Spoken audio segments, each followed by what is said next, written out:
Hello, my name is Rich Howard, owner of Architectural Builders Supply, and this video is to bring you a closer look at the Bommer number 7112-643. This is a double-acting, spring-style, surface-mounted, steel base, adjustable tension, satin bronze blackened surface pivot. This is, in short, a heavy-duty, double-acting piece of hardware that you're going to see in courtroom doors, teller doors, bank doors, things of that nature, and that is the 7112. That's what the part number means. The 643 represents one of my favorite finishes of all time, and you don't see it nearly enough, which is a satin bronze blackened. Okay, blackened satin bronze, a very unique finish, as you can see.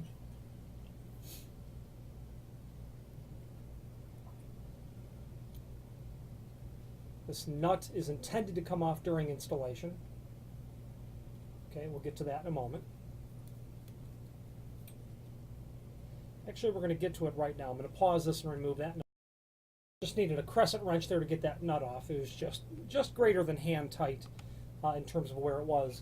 So what is this item? This is a double-acting, adjustable spring tension pivot set intended for 3-foot up to 3-foot doors, maximum door thickness 2.5 inch, maximum door weight 75 pounds.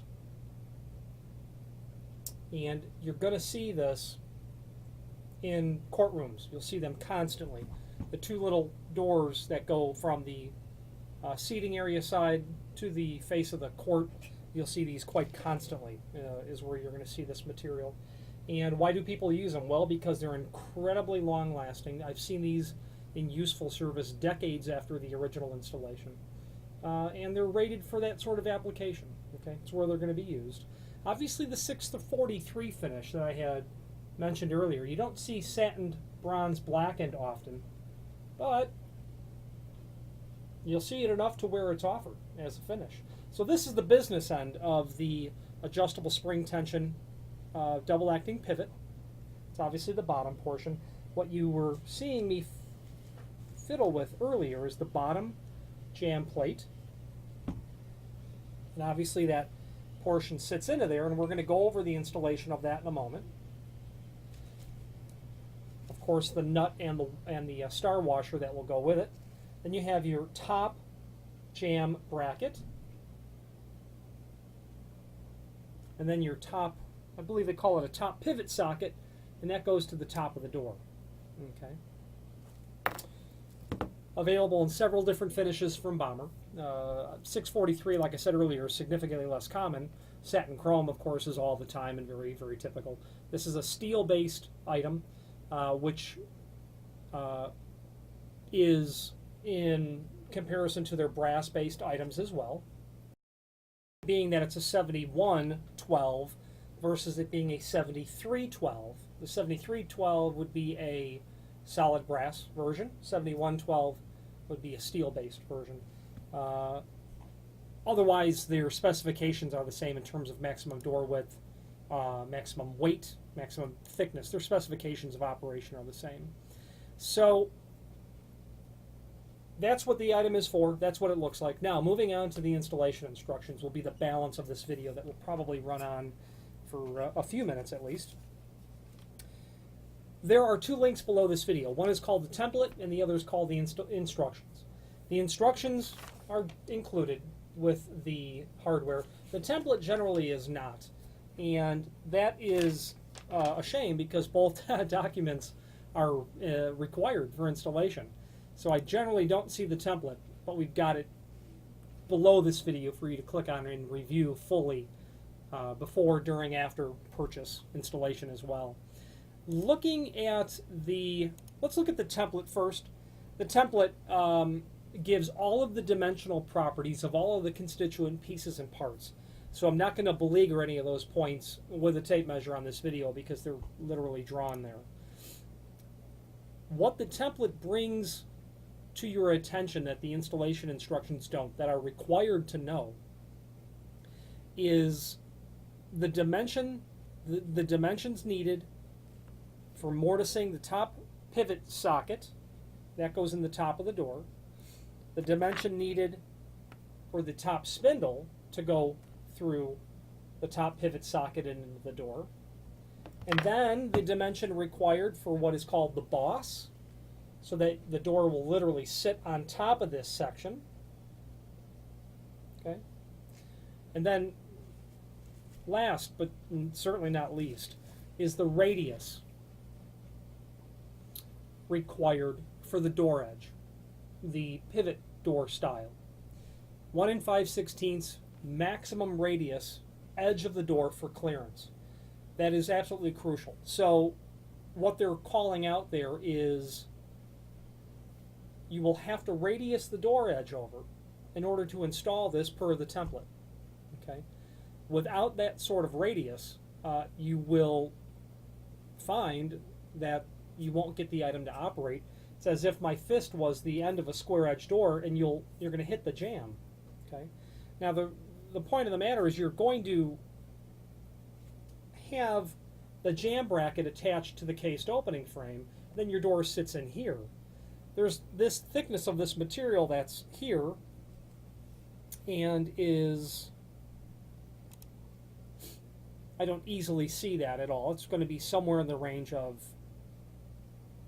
a 1/4 inch, okay? But that door is going to come up tight to it, and without that radius, the door is not going to open at all. When you radius the door edge over, you're still going to have a 3/8 of an inch gap between the edge of the door and the cased opening frame. Okay, so keep that in mind. Now, how to go about radiusing the door? They're calling out a 1 5/16 maximum radius. That means your radius cannot be bigger than that because the amount of material that you're taking off the edge of the door will not be sharp enough in order to allow the door to actually function with clearance. So I have radiused, bull-nosed doors countless times, and when you do it enough, you'll probably just set up a tool for doing it, and you won't change your tooling at all. In my scenario, in my instance, I would have a horse and a half router. I would have taken the base off and modified the base so that I could fit a very large round over bit up inside of the tool. A tool that would be just really dedicated for only doing this operation. The base to the center line, well, the base to where the cutting edge of the router bit brings me to basically the center of the door. That depth is set. It would obviously be set for only 1 3/4 doors, which would be by far more common. But in these courtroom sort of scenarios, you'll see doors of a variety of thicknesses, especially thicker. Only occasionally would you have to change the depth on your router bit, on your round over bit for doing that. Obviously it has to have a bearing, and that bearing is going to travel on the edge of the door. And you are going to take your tool once you've got it all set, and you're going to take it and put it right down the edge of the door one time, being very careful not to push this way when you get to the end of the door. You don't want to round off the bottom or top of the door. And then I would always make one more pass, just one cleaning pass, and be sure to exit straight off the door. Any more than 2 passes and you run the risk of unintentionally routing the door in a way you didn't intend. Take that door, flip it over, do the same thing down the other face of the door, but on the same style. They do not call out radiusing over the opposite side at all. You're going to be in a position where you're going to want a 3/16 minimum clearance from the cased opening frame to the other side of the door. And part of the math that you'll have to work out is what's the net size of the door, or how big is your opening based on your door size, and the template will give you that information. You can see that the center line of the boss to the edge of the door is 1 1/4 inches. Okay, so then you're going to have a 3/8 of an inch clearance on the pivot side. You need 3/16 on the opposite side. Okay, so that's going to put you in a 9/16 sort of realm of a smaller door than you're opening. That information is not given on the installation instructions, and you have to know what that is. So that's why the template is there. The installation instructions, which we'll get to in a moment, we're going to call out the information on the template. but it'll be there for you to review. And what I mean is something like what size to mortise for this top pivot socket. Okay. Now, to wrap up the template section of the video, if there's any questions about routing, mortising, interpretation of the template, please simply feel free to reach out to us. We'd be more than happy to work with you on that. So, hopping over to the installation instructions. Very simple, very straightforward. There is, in my opinion, a good argument to be made for reading it once or twice before you jump into it. The reasoning is, well, you'll have the benefit of having reviewed it, obviously, but this is expensive hardware. You don't want to do anything that's going to cause it to fail. I've had people call up very infrequently, but they got a little bit too curious, think it was appropriate to remove any screws, tighten screws. Don't do anything. Let's just go in steps here. Here's what we're going to do. Let's get started with the installation instructions. So if you'd be as kind as to open up the installation instructions, we'll get to it. First of all, the notes in the upper right-hand corner. Caution, do not remove any tension pins from the adjustable type pivots. There's a tension pin down here. Don't just leave it. Don't do anything. You're also going to note that there's a tension rod here as well. Don't use that just yet. Just leave it aside. You'll need it in a moment. If the tension pin is removed, however, this could cause failure of the pivot to close the door in one or both directions. You'll need to reach out to Bommer, and they will need to help you put it back together, so to speak. So just leave it for right now. Step 1, installation of the top jam bracket.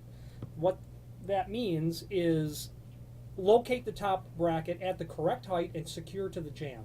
So obviously this is the portion that the door is going to be concealing. This is the jam portion with the screw holes. You're going to want the vertical center line of this to be exactly where you want it in the frame. I would assume the center of the cased opening frame. You're going to want the height of this to be where you need the door to position, keeping in mind that your door is going to be all but flush to the inside of this bracket. So at that point, you'll need to do some math to determine where you're going to locate these holes. And go ahead and pre-drill them. And screws are included for everything, by the way. The zinc color screws that you see there, that'll be for the top pivot socket, which we'll show you in a moment. So locate this, get it attached. That's what you're going to do at this moment. You're going to leave that attached to the frame. Step 2, door preparation. You're going to not only prepare the radius, as we discussed earlier, but you're going to prep the door for the boss on the top, and that is going to be called out on the template. I don't recall the size of that boss.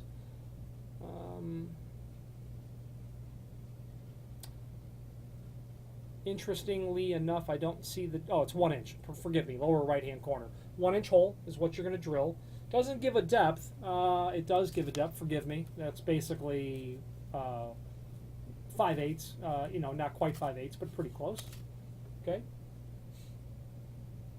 Now, moving on, you've got the door radiused, you got the boss. Secure the pivot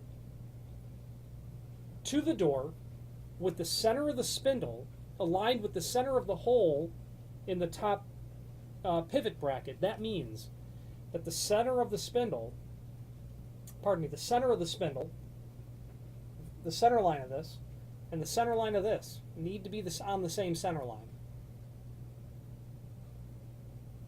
You're going to want to refer to the dimensions from the template for accomplishing that. We're going to want you to attach this to the bottom of the door at this point. Okay. Now, step 3, installation of the bottom jam bracket. Attach the bottom jam bracket to the pivot on the door. At this point, you're going to present the bottom jam bracket to the pivot on the door. Okay. Locate and mark the correct. Okay, it's very important to know when you attach those. When you attach the two, the screw and the washer, do not tighten whatsoever the nut. Just hand tight is all you're going to need. Locate and mark the correct position for the jam on the jam for the bottom jam bracket by placing the door in the opening with the top pivot pin in the top pivot socket. So if it was called out, it was in step 2. You're going to need a mortise for the top pivot socket. Those dimensions are called out. When I install these drill for these, I'll just use a Forstner bit, make 3 very shallow holes, and I'm done. Very simple way. Pre-drill my holes. The zinc screws will go on the top pivot socket. So locate and mark the correct position on the jamb for the bottom jamb bracket by placing the door in the opening with the top pivot pin in the top pivot socket. And important to know that the top, you're going to put, this will be mortised flush to the top of the door, and as you get the door into the opening, you're going to push this all the way up so the door stops on the underside of the top bracket. You're going to hold it tightly up against the top jamb bracket. You'll mark your holes, obviously, for down here. Pre-drill your holes. Mark your holes, remove your door, pre-drill. Remove the door from the opening, remove the top jamb bracket from the pivot, attach bottom jamb bracket to the frame. Okay. So you've got your 2 jamb brackets attached, you've got the double acting spring packet attached, you've got your top pivot attached. Okay. So this is all on the door, and these are on the frame. Next step, carefully remove this. That's going to require the proper sort of screwdriver so you don't damage the finish on that at all. You're going to unthread this. Just unthread it and remove it. That's step 4. Remove the top pivot pin from the top jamb bracket using a screwdriver. Place the door in the opening, inserting the spindle in the bottom bracket. So what that means is the door will have room to just get in because the amount of clearance achieved by removing this is what you need for this. You're going to get this in and down. Okay. Replace the top pivot pin in the top jamb bracket with the top pivot pin projecting into the top pivot socket in the door. So this you will have already drilled this in the door. I suppose mentioned that earlier. 3 holes. You need to drill that down and refer to the template for that to accommodate that installation. With the door in the closed position, place the washer and the nut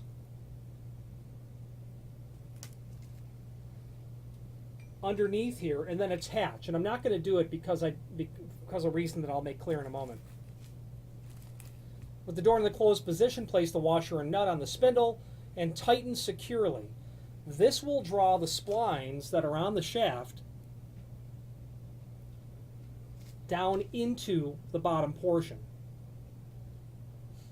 This will allow the spindle to turn in the bracket. This will draw the spline on the spindle firmly into the bottom jamb bracket. Failure to tighten the nut so that the splines bite in will cause that to move in the opening, and you'll have a permanent problem because this portion will be rounded out. Failure to tighten the nut securely will allow the spindle to turn in the bracket, resulting in failure of the pivot to close the door correctly. Before you tighten that nut, you've got to make sure that the door is at 0 degree.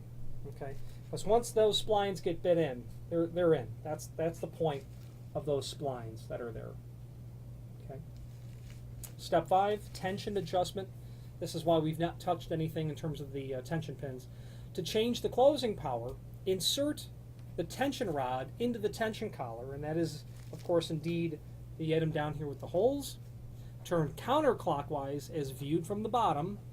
Turn counterclockwise as viewed from the bottom. And remove the tension pin. Do not remove the tension rod. Keep it in place. Reinsert the tension pin in tension collar at the hole location required to obtain the desired amount of tension. When this comes from the factory, it's pretty much always exactly where it needs to be. You don't want to remove the tension rod because you don't want that to change too very much whatsoever. But you might need to increase it or decrease it ever so slightly. Okay? So you would, once this is all installed, you're going to carefully insert the tension rod.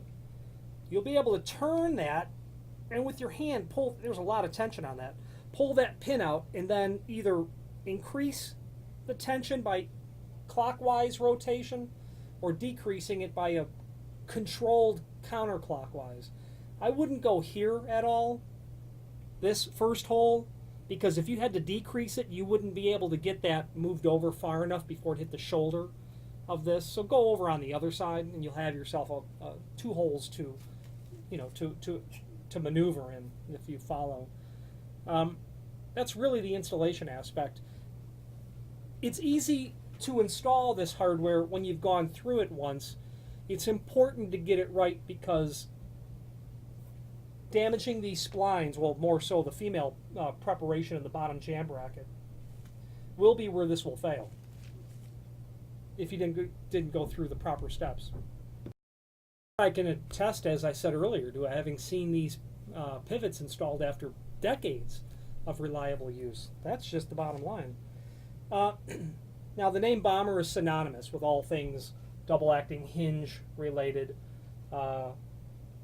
whether they're pivots or they're hinges or they're architectural commercial grade single-acting spring hinges, whatever the case might be. Their name is synonymous with that material. While this piece of hardware doesn't say it above their logo, and it's probably because their logo won't fit there, this material is made in the United States, 100%. The material is sourced from the United States. Every piece is 100% American made. That is a fact that Bommer is quite proud of, as am I to represent them. Their material is industry leading in terms of what it does, how it does the job. Their customer service is exceptional, without exception. They're exceptional. And I have seen their material installed, obviously, in courtrooms. I've seen their material installed on nuclear submarines. Although the ones that I've been in have been in a museum, naturally. But the fact of the matter is it's quite neat because you see their material in all sorts of instances, even double-acting doors in dining rooms in homes that were built in 1940. So Bommer gets their hands involved in every sort of aspect of construction. And they're proud of it, as they should be. I'm partial to them, you can probably tell. It's because of a very long, decade-long working relationship between Bommer and me and my family. Any questions on the Bommer 7112-643 double-acting spring pivot or any other Bommer product, please feel free to reach out to us. Thank you.